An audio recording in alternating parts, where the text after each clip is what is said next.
Mistake number 1. I'm not going to tell you what's wrong yet. Instead, I'm going to play a passage from Beethoven's Moonlight Sonata, Movement 1. I'll give you 4 options. Choose the one you think will improve the piece the most.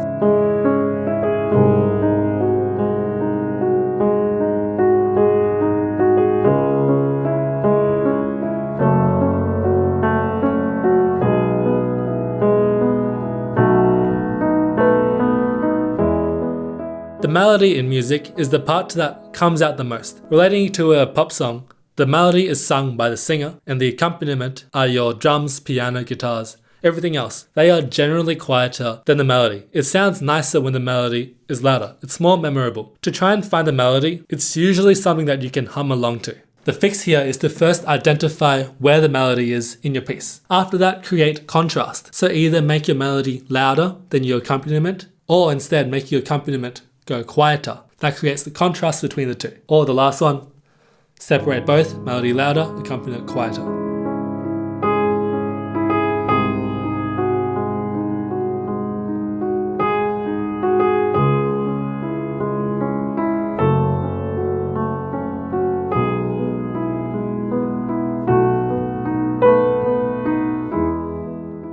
Hi, my goal today is to try and show you guys certain things you may be doing that can create a sound in your playing that you may not necessarily like. By making you guys aware of what you're doing, then you can choose where to go from then. Do you like it? Do you not like it? Then you can change to a different technique. Mistake 2.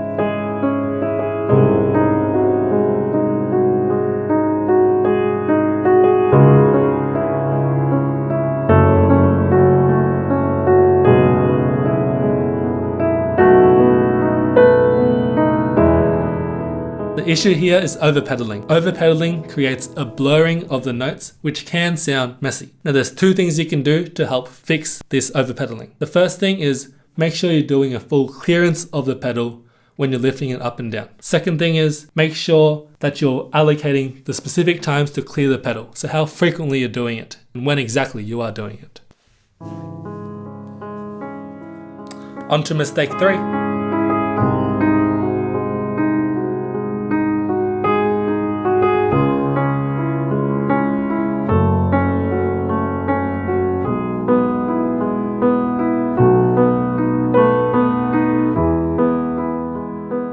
To fix this issue, we gotta learn how to phrase properly. So what's phrasing? Phrasing, I'd explain it as your sentences in music. Every note in music, we'll treat it like a word. But just playing word by word by word, it gets quite robotic, like how you talk, hello, my name. You wanna group up your notes together to create that phrase, your sentence. And the music makes more sense. It's more coherent, as though you wouldn't start in the middle of a sentence. To fix your phrasing, first start by identifying where your phrases start, where they end. And then as soon as you start playing, move towards the end. Once you finish at the end and back to the start of a new phrase, the second phrase, do the same thing. Keep moving towards the end. That's going to give your music direction and a sense of moving forward. Mistake 4.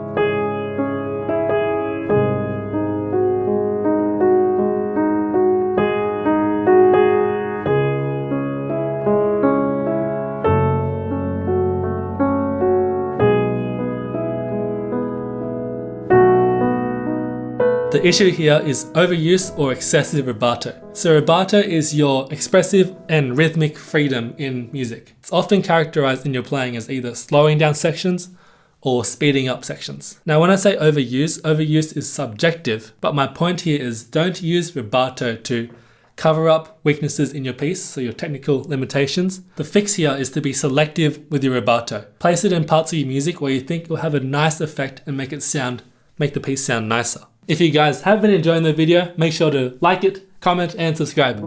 Let's move on to the final mistake, mistake 5.